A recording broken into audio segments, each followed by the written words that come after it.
Jim. All right then, I'll try my best to clear out those brain viruses you mentioned.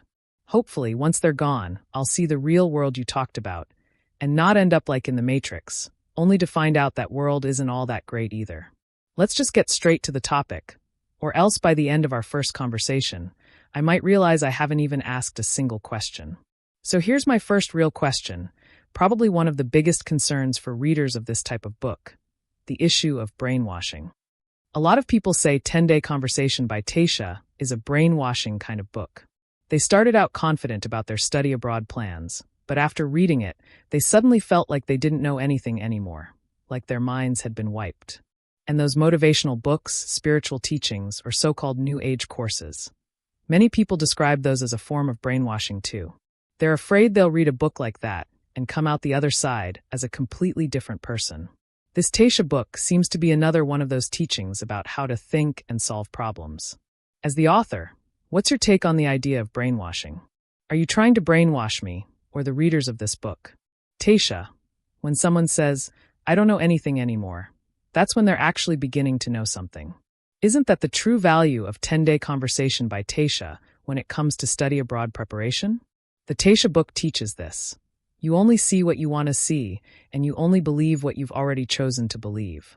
So when you ask a question, don't be so quick to listen to the answer your brain gives you. Instead, step back and ask yourself, why am I asking this question in the first place? And have I already assumed what the answer should be? Without that process, you'll only hear what you want to hear, and not the truth.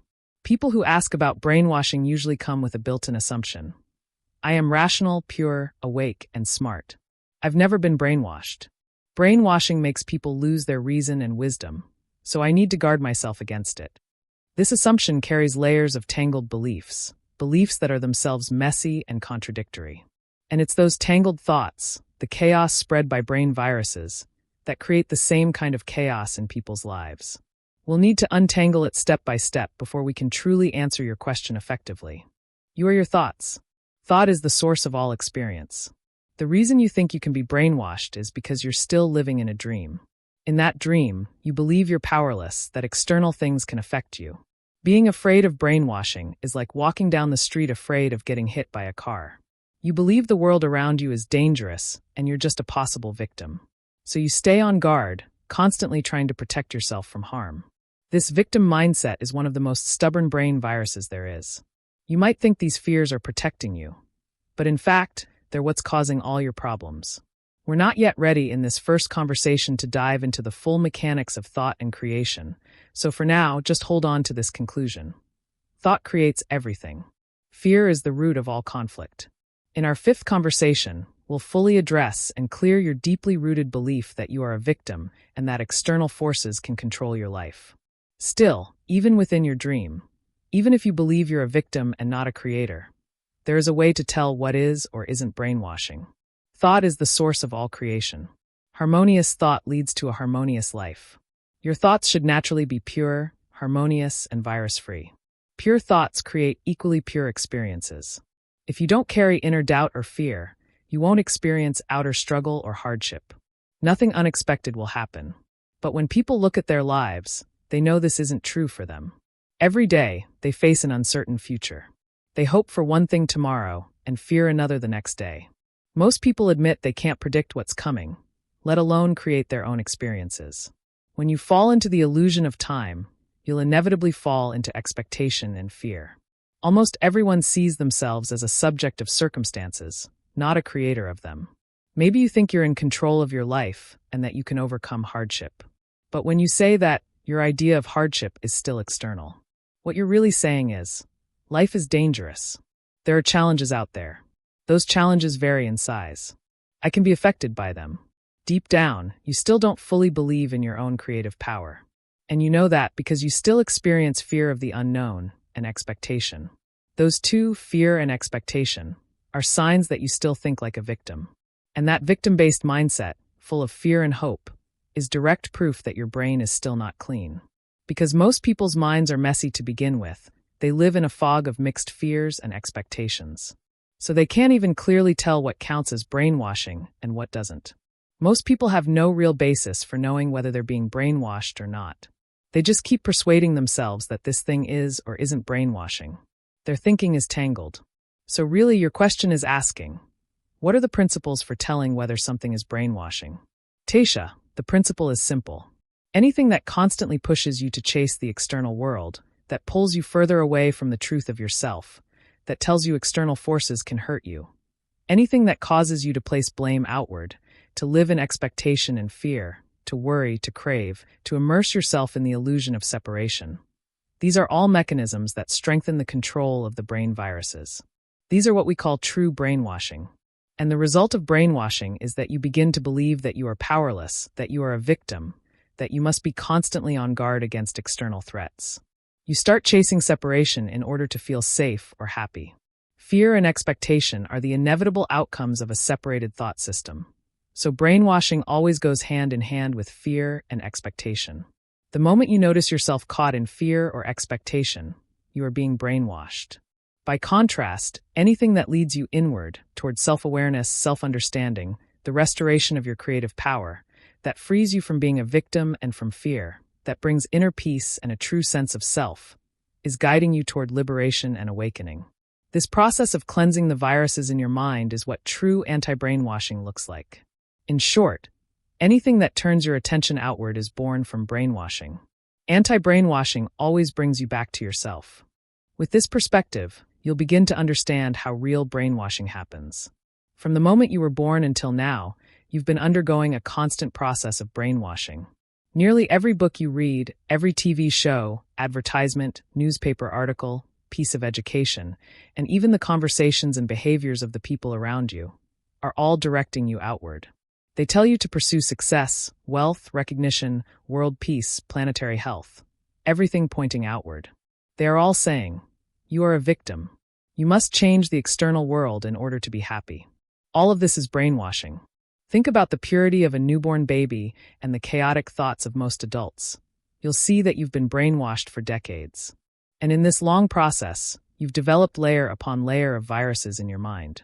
These viruses constantly push you to chase this, fear that, judge this, desire that. And under this system of separation-based thinking, you continue to reinforce the control these viruses have over you. As a result, you can no longer feel inner peace, nor the serenity of a fear-free state. Of course, there are also experiences that trigger your inner awakening. Certain music and art, some realistic films and literature, books that spark reflection on life and meaning. These are the things that draw you away from the noise of the world and back to a deeper inquiry into your own existence. When you feel their calming influence, you realize they are not encouraging pursuit, but helping you return inward. These are the true paths to the inner purity that your question presupposed. Jim, but if that's the case, then aren't all those happy moments in life also just part of being brainwashed? Taisha, of course, we can't judge something as brainwashing just because it brings happiness. Some forms of inner happiness definitely aren't brainwashing, but nearly all forms of external happiness are. Your brain viruses know exactly what you want, so they often trick you into being brainwashed while also making you feel happy about it. For example, when you watch TV dramas or movies filled with conflict, arguments, and competition. Those are clear examples of brainwashing. Yet you feel entertained. You feel joy. You might think it's hard to distinguish between inner and outer happiness. But actually, it's very simple. Whenever you're chasing external sources of happiness, like money, shopping, success, or entertainment, you almost always feel a kind of weariness afterward. But despite that, you find yourself unable to stop chasing those pleasures. For example, you might hate the endless conflict in those dramas, yet still feel drawn to watch them. This is exactly the same as being addicted to a drug. In contrast, the anti-brainwashing process also brings you happiness, but it's a kind of peace-infused joy. It's the joy of Taisha. It never makes you feel tired or weary. It simply helps you be still, understand yourself. But your brain viruses will constantly shout, "This is so boring." They'll try to pull you away from inner joy and push you back toward other pleasures. Just compare the feeling you get from listening to pure music with the feeling of watching a noisy TV drama. That's the difference between Taisha and the viruses in your brain. Deep down, you know which one you truly love. So you can actually evaluate for yourself whether Taisha Book, or any other book, is brainwashing you. Yes, protecting yourself from being brainwashed is an important skill. But more importantly, You must actively practice anti-brainwashing, returning to a pure state of mind. Taisha Book, from beginning to end, including all of its exercises, has only one goal: to deprogram you, to clean out the viruses in your mind, to restore a pure, fearless, unfragmented state of thinking. That is the foundation for any miracle to occur. You cannot perform any magic, create any experience, or bring about any miracle from a confused mind ruled by viruses. Of course, your brain viruses will resist this anti-brainwashing at every moment. They'll constantly try to pull you back into your old patterns of worry, desire, and pursuit. They'll try to drag you back into the very state of brainwashing you're trying to leave behind. Taisha, so to every reader of this book, if you truly hate being brainwashed, then read this book all the way through. Once you understand what kind of wondrous and amazing world you'll see under a purified, virus-free mind, only then can you truly decide. Will you keep feeding the viruses, or will you continue your path of deprogramming? Jim, I get what you're saying. Basically, any form of fear is brainwashing, and any sense of inner peace is anti-brainwashing. So as long as something helps you cultivate inner peace, it's anti-brainwashing. And anything that involves chasing or fearing is brainwashing, right? So, would it help to go live in some kind of pure spiritual environment, like escaping into nature, away from all the media bombardment and brainwashing, so we can more easily find inner peace and, as you say, eventually gain the power to create miracles? Taisha, what you summarized is mostly correct, but you still haven't fully understood what it means to be a true creator. If thought is the sole creator, then the external environment can also be created by thought. Even in the most brainwashing-filled environment, you don't have to become a victim. If your fear of brainwashing makes you run away to pursue a pure environment, like isolating yourself in retreat, that does nothing to help you. You're still operating from fear. You're still chasing. No matter how much you try to avoid it, you can never escape the endless, hidden ways your brain finds to brainwash itself. That's why you must pay close attention. Even if two people behave the same on the outside, subtle differences in their internal thought patterns can lead to completely opposite outcomes. If a book or teaching tells you, you should quickly move somewhere else, or only this religion will free you, or being vegetarian is healthier, or city life causes disease, or anything along the lines of this is good, that is bad, do this, avoid that, its thinking is still rooted in pursuit, fear, and separation. These are the exact mental viruses you are supposed to clear out. They're just appearing in a new disguise to confuse you again. Remember, there is no difference, no better or worse, nothing to choose between. You are not here to do anything. You are here to be yourself. And once you are truly being yourself, you'll naturally know what to do, not because your brain weighed the options and decided. So when it comes to deprogramming, start with this core realization. I am the creator of everything. Wherever I am, I hold absolute creative power. I choose every one of my experiences. I wish to return to a pure, virus-free mind, to my original self. Then you begin to consciously run anti-brainwashing patterns, not out of fear or resistance, but simply because you no longer believe in the pursuit-driven stories of brainwashing. You just do what you know you need to do. So within that genuine peace, not in the fear-driven avoidance of brainwashing, you can go into nature, travel to a new place, listen to music, exercise daily, or do anything that brings you calm. Focused work and study themselves can also become powerful tools for deprogramming. But remember, your brain is incredibly stubborn. Even the tiniest leftover patterns of thought can cause it to be quickly overrun by viruses again. That's the true front line of your battle with your own mind. Jim, this suddenly reminds me of Laozi's teaching on Wu Wei, non-action. Is that the same as what Taisha Book teaches with I don't know? No need to choose. Let go of pursuit? Taisha, at their core, they're expressing the same truth, just through different forms. But people interpret these words in many different ways. If a reader lacks self-awareness or doesn't actively train their thinking, they'll only read what they already want to read, just like with Laozi's Wu Wei. There have probably been thousands of interpretations over the centuries, right? And yet, no matter how people explain it, you'll still see that almost everyone is still caught in the loop of doing this or doing that. How do you let go of choice? How do you release the desire to choose? How do you simply be yourself? These aren't questions that can be answered by a single phrase like non-action. For thousands of years, humanity has been mutually brainwashing each other through action-oriented thinking. Things like work hard, fight for what you want, struggle to succeed. If I were to tell you now that no pain, no gain, is actually a brain virus, you'd probably feel pretty uncomfortable and instantly want to argue back. You might say, that's the wisdom of human civilization. So which is right, non-action or action? These are completely opposite modes of thinking, yet both are considered the crystallization of human wisdom. You're not going to be convinced by just a few paragraphs. These are things we'll explain fully in the third conversation, where we'll go into Taisha's life principles. Think back to all the stories, books, fables, and classics you've read that teach the same kind of truths. How many of them actually changed your life or led you to practice them? The old saying, a blessing in disguise, has been around for over 1,000 years, yet people still live in fear of loss and in desire for gain. Franklin D. Roosevelt said 70 years ago, "The only thing we have to fear is fear itself." And yet everyone still believes. Fear is caused by something external. The unknown world is making me afraid. I'm just a victim. All wisdom is simple. The only reason you don't understand it, or don't practice it, is the incredible stubbornness of the viruses in your own brain. Remember, whether it's non-action or the life principles of Taisha, you won't learn anything just by memorizing a few clever truths. You have to understand them thoroughly and practice them at every moment. Your brain's viruses are the most stubborn enemy you've ever faced.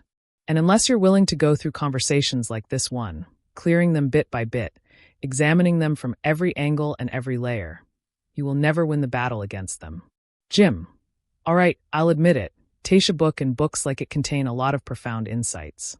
Maybe the real issue is that people don't understand them, or they're just not ready to. But I've always had this one question while reading books like this. Is it really just a form of psychology, just another way of looking at the world? Or is it truly like you say, if we master it, will we actually see miracles happen and be able to solve real problems in our lives? I'm not the only one asking this. Even Liang Qichao once said, Buddhism is essentially just a form of psychology. A lot of motivational books promote positive thinking, encourage avoiding negative emotions, and sure, that has some effect, but to me, it often feels like nothing more than self-comfort, self-hypnosis. Just a way of changing your perspective, but not actually solving anything. Please don't hit me with that, it only works if you believe it stuff.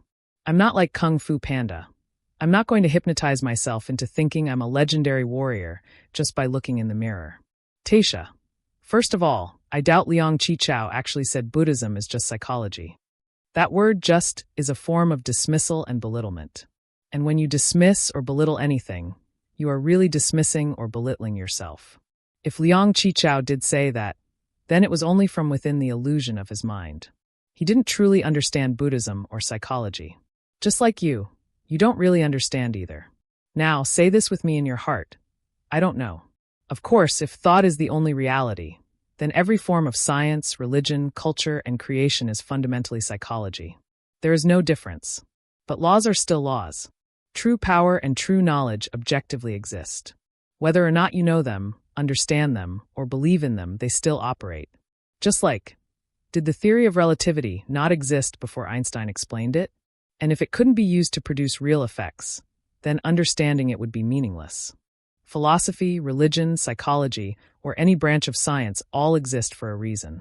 They serve a purpose, but that purpose is often limited by the user. You can use Einstein's theory to build an atomic bomb or a nuclear power plant. How it's used is up to the user. For the average person, relativity seems meaningless. It doesn't help them buy a house or a car. Maybe it could, but they simply don't know how to apply it. Still, no matter the angle, that's not a problem with the theory itself, is it? Taisha Book teaches you to first change the way you see yourself and the world. When your internal thinking patterns shift, when you no longer rely on those mental viruses, your external world naturally changes too. And it changes in undeniable ways. Thoughts of contradiction and separation can only produce a life of contradiction and separation. Thoughts of harmony and miracles can only create a life of harmony and miracles. If your thinking has truly transformed, but your life hasn't changed in any fundamental way, then you haven't really learned this book. Your thinking hasn't truly changed.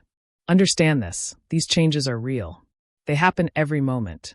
Every single experience in your life is being created within your own thoughts. But because you've never noticed how noisy and chaotic your mind is, you've only been able to produce chaotic, uncontrollable external experiences. The creative laws described in Taisha Book are just as real as the theory of relativity. They don't depend on whether you understand them, believe in them, or are aware of them. They still operate. The only difference is, if you do understand them, you can truly harness them instead of being confused and limited by them. It's like how humans once feared volcanoes, but later learned to build fireplaces. One is power uncontrolled, the other is power mastered. Taisha Book helps you master the power of miracles by training your thinking. It's just like learning any other science or skill. You need to study, to train, to review, to master it before you can apply it. This book will teach you step by step how to train your mind, dissolve separation, and consciously use your creative power to manifest real miracles. And these miracles are not just abstract concepts, they are as real as the pyramids. Do you think any great invention, success, or achievement is an illusion? All of them were created using the same creative laws. And all were created consciously. Taisha Book simply describes those creative laws in a conscious, systematic way. In later chapters, we'll show you from every angle why this kind of creation is definitely not the kind of psychology you're imagining, some shallow form of self-hypnosis. It's the complete opposite. It's a process more real than anything else. Whether you want to become more beautiful, slimmer, wealthier, happier, have a more harmonious family, or achieve anything at all, it can be done. When you reach the second step of Taisha and open your true eyes, you'll be able to clearly see the whole process of your own creation. Whether it's healing illness or achieving success, you'll see it as clearly as watching a seed sprout, bloom, and bear fruit. That process is undeniable. By then, you'll naturally let go of the victim mindset. You'll also stop believing that those harmless, messy thoughts you used to have didn't matter. Because you'll see with perfect clarity how your thinking has either blocked or created every single thing in your life. Everything you've ever thought has become reality. That's why Taisha Book places so much emphasis on being aware of and training even your subtlest thoughts. Taisha. But this kind of creation isn't some kind of magic trick like most people imagine, where you recite a spell and it just happens. And of course, it's not something only a certain master can do, or that requires you to pass some test to unlock the ability. Like Taisha Book says, miracles should be as natural as breathing. Look at your own breath. You don't consciously think about it, yet it happens. Creation and miracles work the same way. When you begin to observe yourself and train your thoughts, you'll more clearly notice how this creative process unfolds and progresses. You'll grow more confident in your ability, and eventually, you will reach the stage of complete and conscious creation. Future chapters will teach you step-by-step techniques for creation and mental training, as well as point out many common pitfalls and traps. But rest assured, this is something absolutely achievable. Treat it like training for tennis or golf. You know you'll eventually learn it, but you still need to go step by step. All learning follows the same path. It's just that not every book will guide you so precisely. That's what makes Taisha Book special. Its core is this. Once you understand true power, once you've learned to communicate clearly with Taisha and accept Taisha's guidance in every moment of your life, then you'll have mastered true creation. And when that happens, you'll no longer depend on external help. You won't need any guru or any other book for reference. Taisha Book will become your final book. Jim, all right, you've convinced me. I'll take it slow, like learning to play tennis. Or better yet, I'll think of it like training for a marathon. I like running more. It took me 5 months to go from someone who never ran at all to someone who could finish a full marathon. I felt so accomplished. If learning Taisha Book is the same, I guess I'm only at the 3 kilometers mark right now. Taisha, you've made more progress than you realize. If running a marathon means taking the first step on the path of Taisha, then you're already at half-marathon level. Honestly, starting the path of Taisha isn't that hard. The internal struggle with your brain is the same as the doubts you had before you started running. Your mind always tells you, it's impossible, but once you finish a marathon, you'll realize it wasn't that hard. Millions of people in America have done it. Whether it's creation or miracles, it's just like a marathon. Once you've done it, you'll realize it's easy. Before doing it, it always seems impossibly hard. Even the so-called hardest step in this book, moving into the second stage of the Taisha path. I've said before, only 1 out of 10,000 readers might truly reach it. But even that is not actually difficult.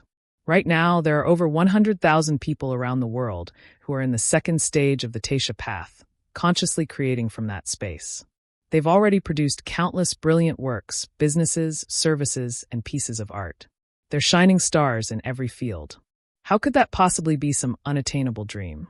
In fact, all the principles of creation, the laws of true power, the clarity of non-separation and non-choice, all of them have been actively used since the early days of Taisha.